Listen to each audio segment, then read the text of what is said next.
Our greatest weakness may be food, but this mouth-watering meal may have around 0.5 milligram of pesticides in it. If that has to be quantified, it is less than a pinprick. But do you realize that this would mean that you are ingesting pesticide that is more than 40 times what an average American would consume?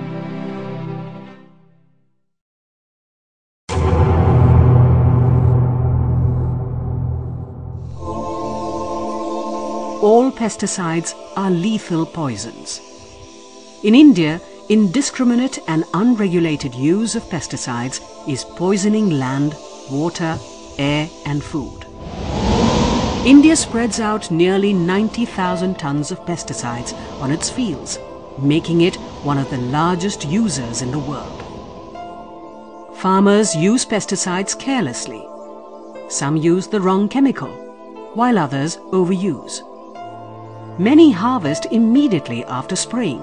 That is why there are dangerous levels of pesticide in ladyfingers, tomatoes, cabbage and cauliflower.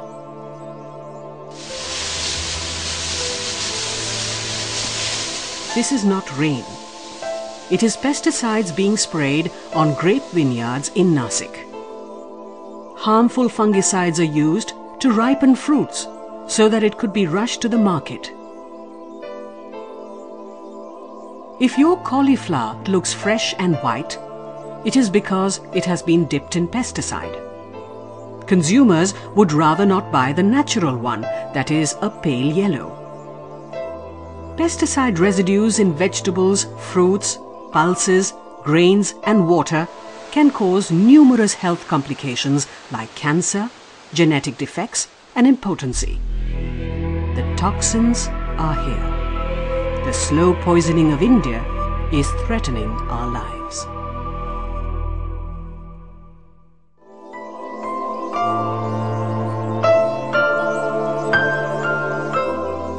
Welcome to Kerala, God's own country. Sometimes names can be really misleading.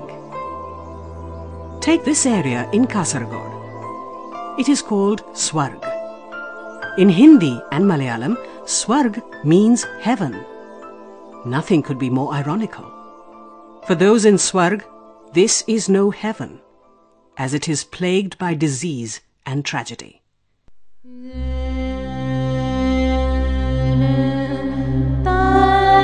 These are some victims from small village hamlets that got exposed to pesticide aerially sprayed for 26 long years in the cashew plantations of Kasaragod district in Kerala. Many of them got paralyzed or are seriously ill. Swarg and other areas like Padre, Mulayar and Bellur in Kasaragod district of Kerala have become living examples of how the poison in pesticides could be lethal to our health when used excessively and carelessly.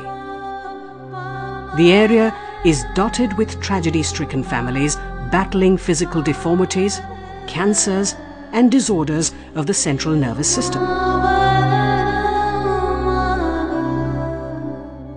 Government studies show it was caused by the aerial spraying of Endosulfan on cashew plantations in an area spread over 4,700 hectares. Numerous children in the Vaninagar school in Padre village have complex health problems. When Shruti was born 10 years ago, she had just one leg to use. The other was malformed. Her mother soon died of cancer, leaving Shruti to fend for herself at the tender age of 4. Aimlessly running around the school is 14-year-old Udaya Maniyani, who is mentally challenged. He was almost 9 when he started walking and is still in primary school. He smiles, unaware of the tragedy that stalks his future. Udaya Shetty was born with cerebral palsy. He smiles at strangers and television cameras that film his tragedy. His family sent him to school just to keep him occupied. But children ran away from him in fear. Udaya Naik was born with a hole in his heart.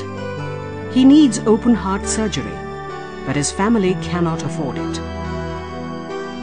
Shruti tries to make the best of her life with an artificial leg, but others are not so lucky. Government studies show that the spraying of Endosulfan pesticide on the cashew plantations had affected the health of the villagers. Endosulfan is a deadly pesticide banned in many parts of the world. It is mandatory to cover all water sources like wells, tanks and other water bodies during the spraying of such a toxic pesticide. But this was not done. Endosulfan hangs on long after it has been sprayed. Rains wash the deadly pesticide from the mountainous terrain into rivers below, which are drinking water sources. Swarga is one such stream. I started my practice here in 1982. As I became familiar with the families nearby my clinic, I started noticing that something is peculiar here. There has been high incidences of central nervous system diseases like psychiatric problems and neurological deficits, mental retardation, cerebral palsy, congenital abnormalities, and moreover cancer cases. For the last 2 years, because of a court order banning endosulfan spray, there has been no spray here. The very good thing here is the life has started improving. The ecology, the nature has started improving. We can see the birds, actually birds, fishes, reptiles, all had been extinguished from here during the spray time. As the tragedy of the victims got media exposure, the Indian Council of Medical Research asked the National Institute of Occupational Health to study the effects of endosulfan exposure on school children in Vaninagar. The study showed children had congenital abnormalities. Male children suffered from delayed sexual maturity, while female children matured early. Another study by the Kerala's Health Department also found cases of congenital abnormalities, mental retardation, cancer and infertility in areas where the aerial spraying was done. Endosulfan was also found in the blood samples of children. 14-year-old Manikandan from Muliyar has a serious skin problem. He stays close to the cashew plantations. He finds it difficult to sleep at night as his skin itches and hurts. Manikandan dropped out of school when he found that other students were refusing to sit with him. Helicopter അടിക്കാൻ വരുന്നില്ല നമ്മൾ ഈലന്നെ പോരേരി ഈലയോടിയാണ് പോകുന്നത് ഈ കൂപ്പിലേക്ക് അപ്പോൾ ഈല അതിനെ കൊണ്ട് വന്നില്ല ഒരു സംശയം അത് ഈ കിണറ്റിലും പിന്നെ നമ്മൾ പാത്രം വെള്ളത്തിന് പുറത്തെല്ലാം വെക്കുമ്പോൾ അടച്ചു വെക്കലൊന്നുമില്ല പല സൂക്കേടും ഛർദിയും പനിയും തലവേദന പനിയായിട്ടെല്ലാം കിടക്കും. 20-year-old Ashraf also lived very close to the plantation in Muliyar. He was fit and healthy in primary school, but gradually his eyesight weakened, walking became difficult, and today he is mentally challenged. But Ashraf's father, Abdul, is now more worried about Shahina, his 10-year-old daughter. She is developing similar symptoms. Her eyesight is getting weaker. Nizamuddin from Nattanige village looks 3, but he is 7. His growth has been severely retarded. He does not speak, but mumbles. He too lived very close to a cashew plantation. But seeing what happened to him, his family shifted a kilometer away. But it is just too late. In the same area is 22-year-old Hemlata. Her mother remembers how she walked to school through the plantations while the spraying was on. But after the 7th standard, she found life going out of her hands and legs. Today she cannot move at all and lies in a corner. Seeing so many medical complications in areas where spraying was done, the Muliyar village panchayat, which is the local self-governing body, banned the use or sale of pesticides. ഞങ്ങളുടെ കശുവണ്ടി ഉൽപ്പാദിക്കുമ്പോൾ ഞങ്ങൾ കീടനാശിനി തെളിക്കില്ല, endosulfan തെളിക്കാറില്ല. Plantation കോർപ്പറേഷന്റെ പ്ലോട്ടിലേക്ക് മാത്രമേ ഇത് തളിക്കുന്നുള്ളൂ. അത് ഇപ്പൊ 2 വർഷമായി തളിക്കാതിരിക്കുന്നു. ഞങ്ങൾ നിരന്തരം സമരം നടത്തിയതിൻ്റെ ഭാഗമായിട്ട് 2 വർഷമായിട്ട് തളിക്കുന്നില്ല. തളിക്കാതെ ഇരുന്നതിന് ശേഷം അവരുടെ ഈൽഡ് കൂടിയിരിക്കുന്നു. അതാണ് ഞങ്ങൾക്ക് വിചിത്രമായിരിക്കുന്നത്. ഈൽഡ് കുറഞ്ഞതല്ല, കൂടിയതാണുള്ളത്. അപ്പോൾ പിന്നെ ഇതിൻ്റെ കൊണ്ട് എന്ത് ഗുണമാണ് നേരത്തെ ഉണ്ടായത്? ഗുണമുണ്ടായിട്ടുള്ളത് PCKയുടെ ഉത്തരവാദപ്പെട്ട ആളുകൾക്കും അതുപോലെ തന്നെ കമ്പനിക്കാർക്കുമാണ് ഇതിൻ്റെ കമ്മീഷനും ലാഭവും ഒക്കെ ഉണ്ടായിട്ടുള്ളത്. Today, India uses 10 million litres of Endosulfan, making it the largest user in the world. Kasaragod is just one example of the tragedy India is heading to. The Indian Council of Medical Research in a study found large amounts of pesticide residues in fruits, vegetables, pulses, grains, wheat flour, eggs, meat, fish, poultry and milk. The daily breakfast, lunch and dinner we relish could actually be a cocktail of chemicals. It is a complex issue. Pests destroy crops around 15 billion rupees every year in India. To save their crops, farmers use pesticides. But most of them spray it in excess, hoping it would be more effective. Studies have shown that only 10% of the sprayed pesticide hits the pests. The atmosphere absorbs the rest, so it goes on to destroy land and water bodies. Harmless insects that nature created to destroy pests also die in the process. Farmers do not even take the basic precautions like covering their face and wearing gloves while spraying. The pesticide industry in India is booming. It is worth over 50 billion rupees. As pesticide residues cross tolerable limits in Indian agricultural products, many countries are now rejecting Indian tea and grapes, among other foodstuff. सब्जियों पर जब भी हम spray डालते हैं तो spray का जो असर है जो वो सब्जियों में हो जाता है, उससे सुंडी वगैरह तो मर ही जाती है, लेकिन उसका असर जो है वो सब्जियों में हो जाता है. जो सब्जियां हम बाज़ार में लेके जाते हैं, बाज़ार में से आगे पब्लिक खरीदती है, तो उस पब्लिक के ऊपर इस स्प्रे का बुरा असर पड़ रहा है. When India's Green Revolution started, Punjab had a pioneering role. But today there is a dark reality playing out in its fields. Excessive use of pesticides is taking its toll.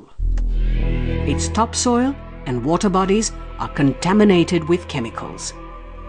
Health is another casualty. हर चीज़ को आप जो है ना मतलब इतने chemicals खाते हैं, इनसे तरह तरह की बीमारियां नेचुरली बढ़ेंगी. आपका रेजिस्टेंस है, आपका इम्यून सिस्टम है, सारा डिस्टर्ब हो जाता है, उससे और बीमारियां फैलती हैं. As pesticide was expensive, farmers took huge loans. But soon, insects developed immunity to pesticides and merrily ate into the crops. The farmers who were well-to-do once upon a time got caught in the unending whirlpool of debt. Punjabi farmers were among the toughest in India, but in the last few years, hundreds of them committed suicide. Their pride could not accept the shame that came with the moneylender knocking on their doors. Welcome to Harkishanpura in Punjab. Once upon a time, it was fertile, fetching huge returns for its cotton crop.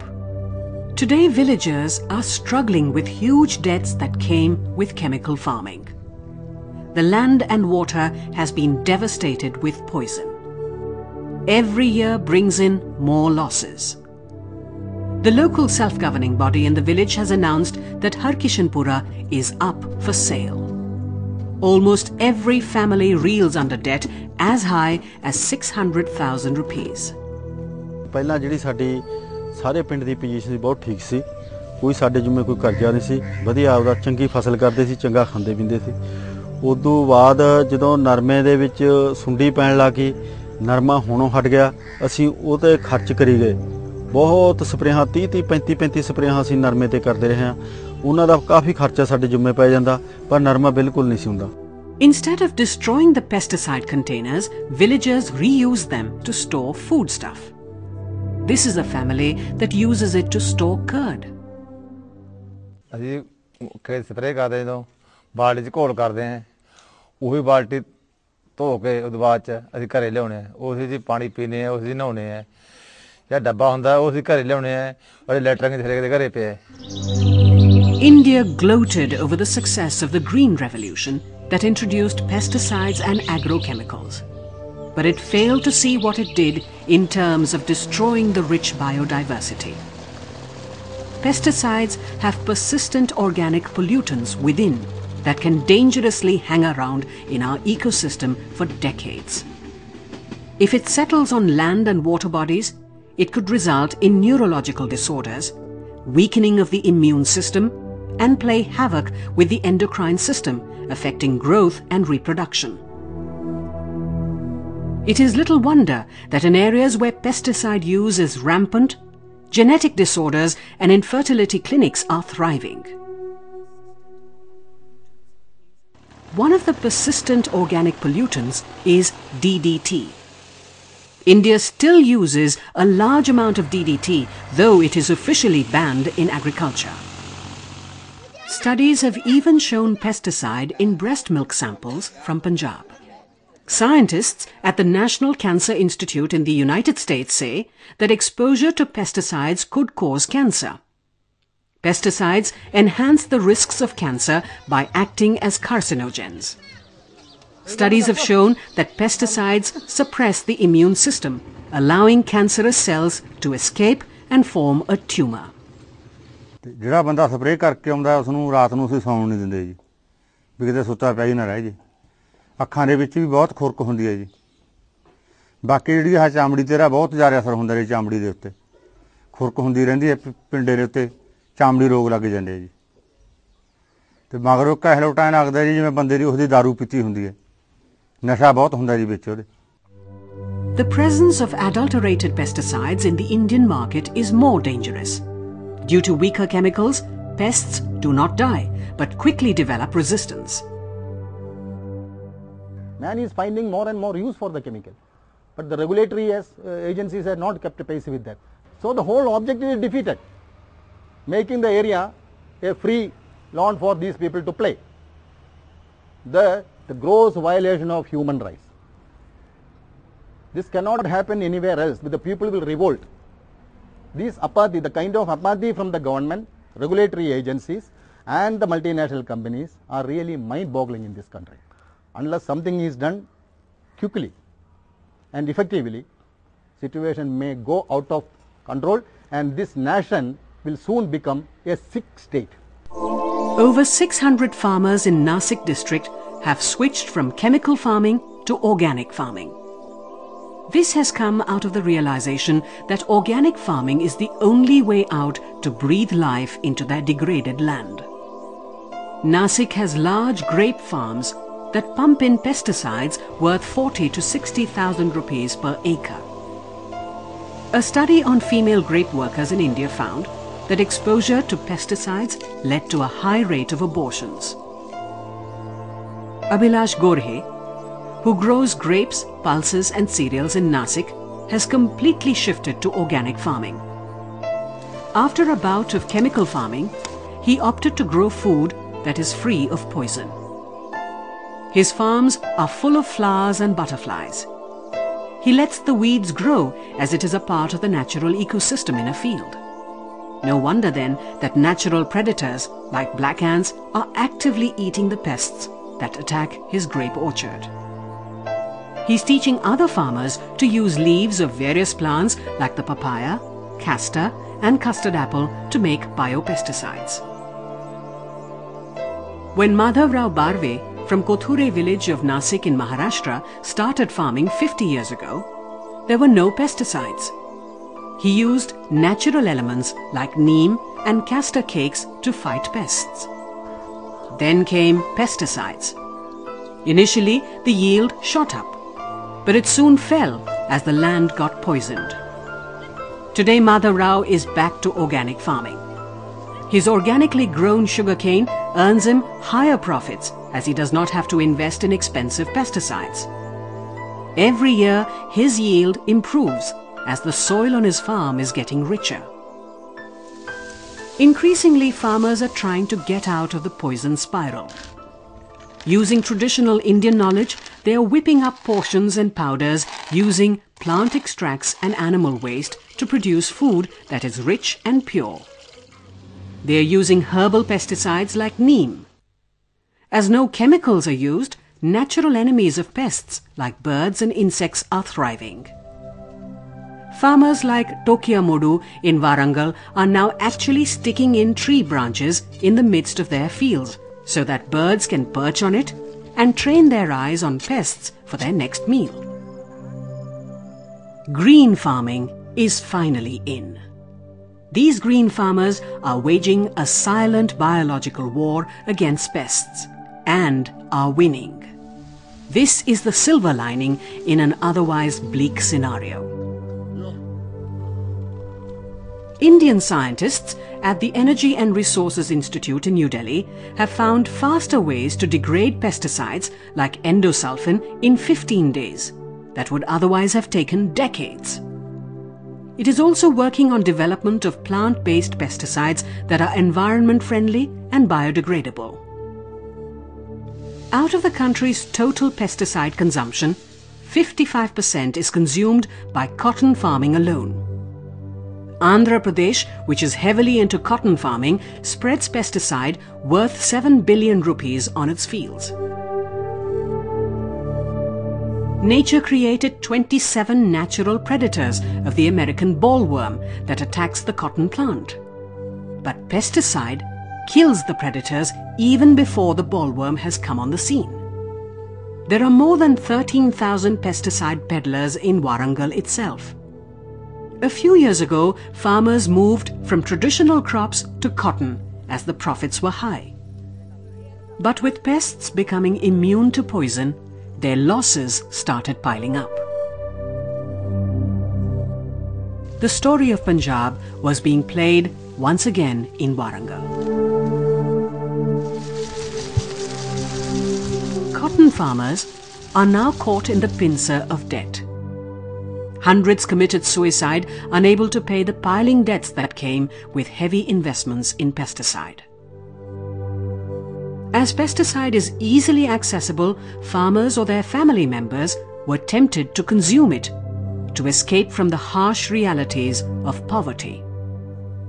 This is a hospital ward in Warangal with many such victims. With the soil wilting under poisonous chemicals, farmers are now moving back to the traditional methods of trapping pests with light traps. Insects get attracted to the light at night and then fall into their watery grave below, which is a pail of water mixed with kerosene. Agricultural production is possible without using any pesticides, and we must work towards building a world without using pesticides. A pesticide-free village is definitely possible. I think only commitment is required. We all now know that we have the power to destroy nature. But instead, can we use nature to help us live a sustainable life? The tragedy of pesticide poisoning can get transferred to the next generation due to genetic changes, as we have seen in Kasaragod.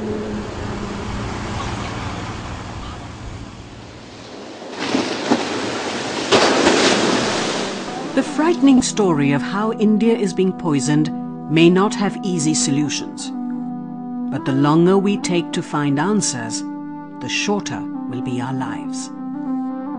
The World Health Organization estimates that over 70,000 people end up as victims of pesticide poisoning every year. Let us not be among them.